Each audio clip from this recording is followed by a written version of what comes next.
Hello friends. पिछली बार हमने आपको बताया था शिक्षा के महत्व के बारे में। आज हम बात करते हैं कि शिक्षा आरंभ करने पर हमें किन किन बातों की ओर ध्यान देना चाहिए।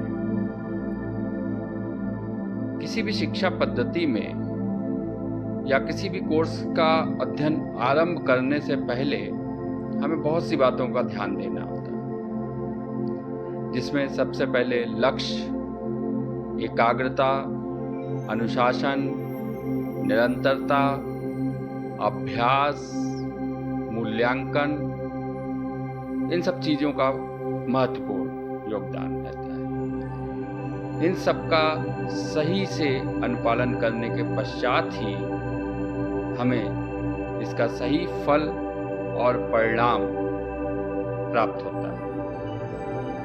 इसलिए अपनी शिक्षा आरंभ करने से पहले हमें अपना एक लक्ष्य निर्धारित करना चाहिए।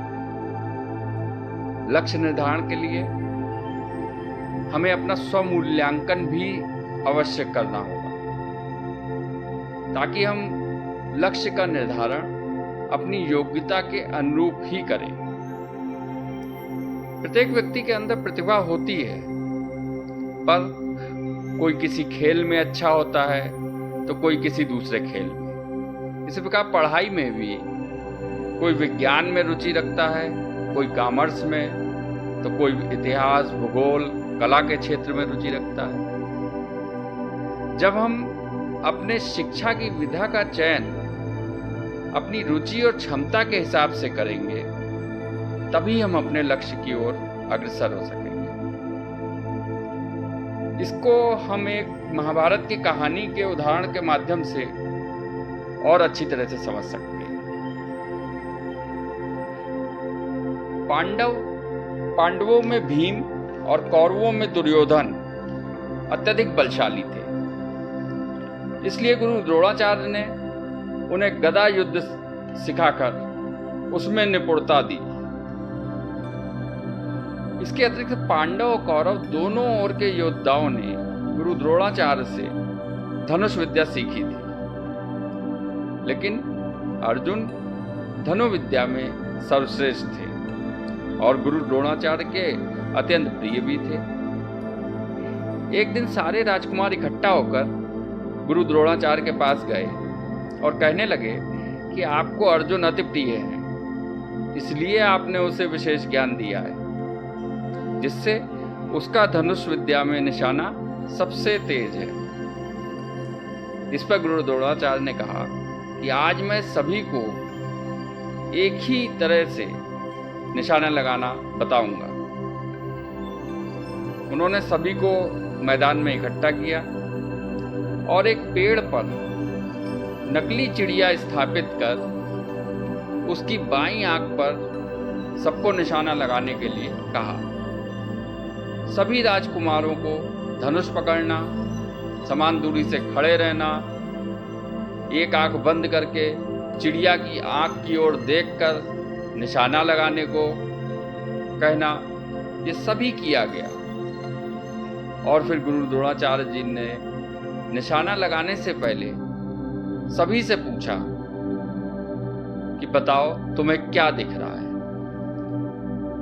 लगभग सभी राजकुमारों ने पेड़, डाली, पत्तियां और उसमें चिड़िया का दिखना, ये सभी चीजें बताई।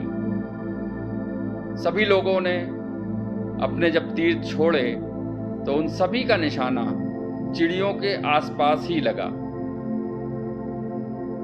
फिर गुरु द्रोणाचार्य ने अर्जुन को बुलाया और अर्जुन से चिड़िया पर निशाना लगाने को कहा।